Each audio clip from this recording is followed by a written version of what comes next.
consideration the historic legacy of it all, but you're looking at what the contemporary result is. Yeah. See what I mean? Excellent. Great stuff. Thank you very much. Go on then, Brady. Get out of the way. Didn't expect much. Way to set it up. Janice, who's supervising George? Is it you? No. Well, like for research report, I'm supervising all of them. Oh yeah, good point. It's only a professional portfolio that have been separated out. George, drop me an email. I've got a bunch of sources to chuck at you. It's really weird. I was just doing a lecture on pretty much this. Sort of. So yeah, there's a few things I can punt your way if you want. Sorry, you going there now.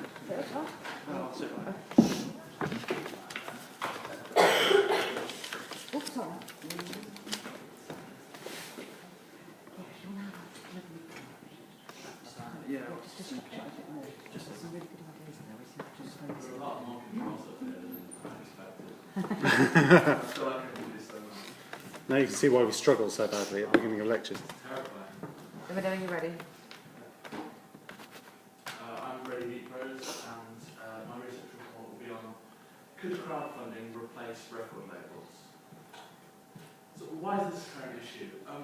There's the record label industry monopolising the scene seems to be become a little bit outdated in our current age of technology, freedom, instant worldwide connection. And so it's evident that the industry model could do with updating. There's a growing discontent within the industry with bands having to split up or stop touring as it doesn't seem to be a sustainable job anymore. Crowdfunding is the idea of bringing a product directly from the artist to the fan. Sites like Pledge Music, Indiegogo and Kickstarter are all successful mediums for the crowdfunding at different levels of musician, from bands, for example, my band, last year we did a crowdfunding thing through Pledge Music, all the way up to people like Ginger Wildheart, who's one of Pledge Music's great success stories, and more recently, hardcore outfit Architects, who dropped from the label and used Kickstarter to release their new live DVD. And it's this sort of idea of fan-to-artist contact that's attracted all these artists. This report will investigate to what extent crowdfunding can be the breath of fresh air that the industry needs. It's a current issue. Everyone in the room and on music courses everywhere is being taught music as a system on what's been the last sort of 50-odd years with the modern recording industry. We're led to believe, on the whole, that labels are the top of the food chain and everything else trickles down from there, at the bottom rung being local artists playing local gigs. The internet revolution has been a massive change, and teaching has adapted, but there's still this huge focus on the past as opposed to the sort of gaping hole future that we're aiming towards. There's, if crowdfunding is a visible, viable future for the music industry, it needs to be talked about and publicised far more than it currently is. This quote sums it up. The top 10 jobs in 2010 did not exist in 2004. It's from a video on YouTube called Shift Happens, which is really interesting, and talking about the way our society's evolved with the internet. This is an important concept to consider for the music industry. If we're learning about the way things have been, potentially in a few years, we'll be heading towards jobs that haven't yet been invented. It's a ridiculous system. So this potential for crowdfunding to be the next big thing needs to be examined. There's a theoretical framework and a few key ideas that we're looking at. Marxism in the music industry is a massive one. The idea of social separation between the bourgeoisie and the proletariat, with the music industry record labels being the upper classes, using the artists and the fans as the masses, the proletariats, for their own profit-making needs. This is a really important idea that will run through the entirety of the essay. Bringing back music to the people is, again, a really big thing at the moment. this idea of a greater connection with the audience, as best put by Amanda Palmer in her TED Talk, is an essential part of the crowdfunding experience, and creates this personal link that labels just can't give anymore. It's this personal link that, it was her video that actually put me onto the subject, this personal link that fans seem to be cherishing more in a sort of industrialised age. The idea of evil corporations, labels being dark councils of doom, it's sort of well established in the industry, and it's this idea of oppression that could have sparked a lot of bands into dropping the middleman, as it were.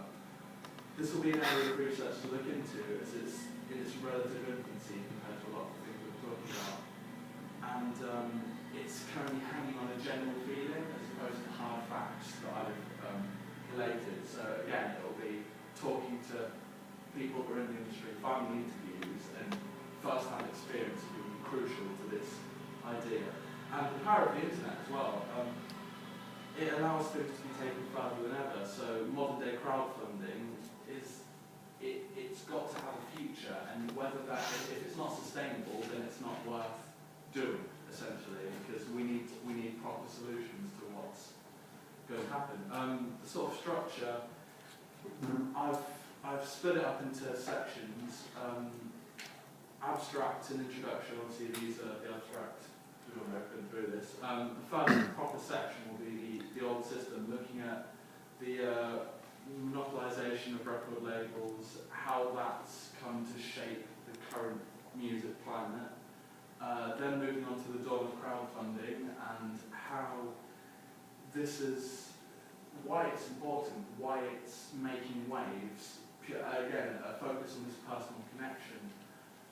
Is it a completely viable option?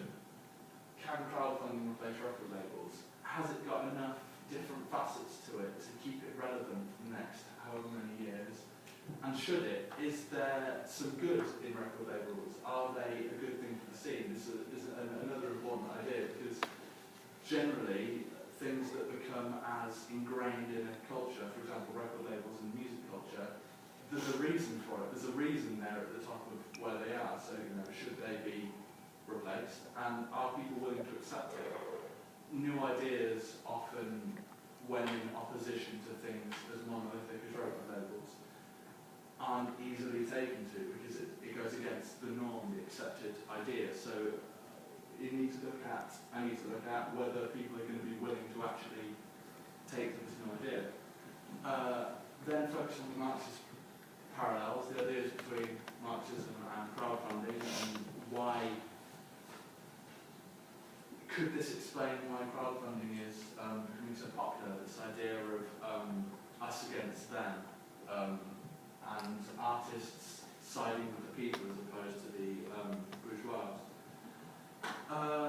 And then the future, the evolution of crowdfunding and where it can go next. This is potentially one of the most important areas, because, for example, if we all refuse to support record labels and every artist went to crowdfunding, would this end up being a useless medium? Is there some essential flaw in it? If every band is asking you to contribute directly to them, are people going to want to back all of the bands that they support? Have they got the money to do this? So again, another important. The biggest section for me, I want to do more than 1,000 words on this, is the comparison of findings. I'll look at all the first 5 chapters, as it were, look at the key ideas that have come out of this, and then compare them, hopefully find some potential answers to some of the issues, but mainly to declare areas that are going to need future research, because I'm not planning to solve the issue of the modern music to 8,000 words. Obviously then references to bibliography. My research and structure ideas, I'll look at each chapter, will be its own sort of separate entity. You have 2 minutes. 2 minutes, Sugar. I'm going to look at each chapter separately so that I can sort of get an in-depth analysis and find more links out of that, cross-examine the links to bring a better structure to them. The idea of coherency will be really important, as it gives the whole essay a sort of legibility that it wouldn't have if I was just doing section after section. So the actual layout to be a bit more fluid than was suggested. And again, using JSTOR and the library, academically viable sources are vital, although, because it's such a current issue, I will be relying on first-hand accounts from people that are currently in the industry. And to conclude, the expected outcome isn't really clear. With the amount of research that's currently conducted on this specific topic, there's no right or wrong answer, so it's going to be a dive in, do all the research, see what comes out and report the findings as the research report would suggest. But one of the main ideas is if crowdfunding isn't the answer, what else is being championed that could potentially be? These are all a list of sources that I found so far that have been really useful to this and will be useful for the report. And here, and here are the three things I referenced within the presentation. I will not take any questions.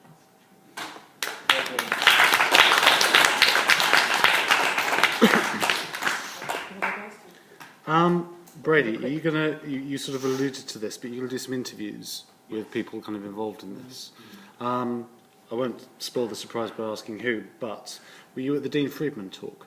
No. I'd have a chat to him and I'd contact Gordon and see if he could pass on his email address, because he said some very interesting things about crowdfunding, not just albums but tours. And one of the interesting things that he said was that he has the benefit of, literally, as he put it, having had a couple of hits in the 70s, to raise his profile to the status that he can kind of do that. So clearly he kind of felt that he was at a bit of an advantage from you know, Joe Anonymous trying to do the same kind of thing. This is one interesting argument Ginger Wildheart put forward. He said that crowdfunding has been brilliant for him. He's made loads of money to put into great records, but if he didn't have the massive fan base he already had, it would have been, he said, no, don't do this. He said, his advice for any young band, get in a van, get on the road, play hundreds of shows, don't rely on this. So there's this massive gap between, you know, my band doing it last year, we just about hit our target, and it was a lot of work compared to him hitting his target in about an hour, got to 225%. Yeah. It was ridiculous. So there's this massive divide, and there's either got to be a cut saying, you know, this isn't going to happen, or there's got to be something to fill that gap. Can I also just quickly ask, at the risk of kind of branching these things out more, because I'm always trying to get people to narrow things down, but are you going to think a little bit about kind of the aesthetic implications of crowdfunding? You know, kind of writing music for the same audience. So looking at the way artists tailor their ideas and creativity towards sort of crowdfunding. Yeah. Definitely, it's the idea of crowdfunding is all about making it more of a personal experience, which, for example, Ginger on his new record is letting fans into the studio with them to videos, and you're seeing how everything's been put together, so you get that more, again, personal engagement with the music itself. Lovely, thank you. Don't you run the risk Go and do it. of potentially getting to that level, and then if you want to release a record that is particularly different, or the crowd might not like it and therefore wouldn't fund it? Is that something that you have to take into consideration? Of course, it's a massive issue. If you've gone from experimental jazz to death metal, it's going to be weird. But again, an example, he's going to be central to this. Ginger Wildheart released Mutation and Little, which are ridiculously heavy records compared to all this essentially pop punk stuff. Yeah. And it was taken to really well. So again, I think it needs to be made clear with your audience whether a pop punk band could go and do metal, and whether that would still work at the same medium as with a record label. They could market it really clearly that it's a new direction, or they drop them because they're not doing the music they want. Two things I want you to think about. Artist authenticity, and Mutations is a really good example of that, because it was gone straight from him to the audience and it didn't have a label in place. Do you think that's why it was so warmly received? So that's one thing I want you to think about. Also, the section where it says the future, do you see that as being the Marxist ideal? So two things to think about. Great stuff, thanks very much. Sean McBarons. Yes. Off you go.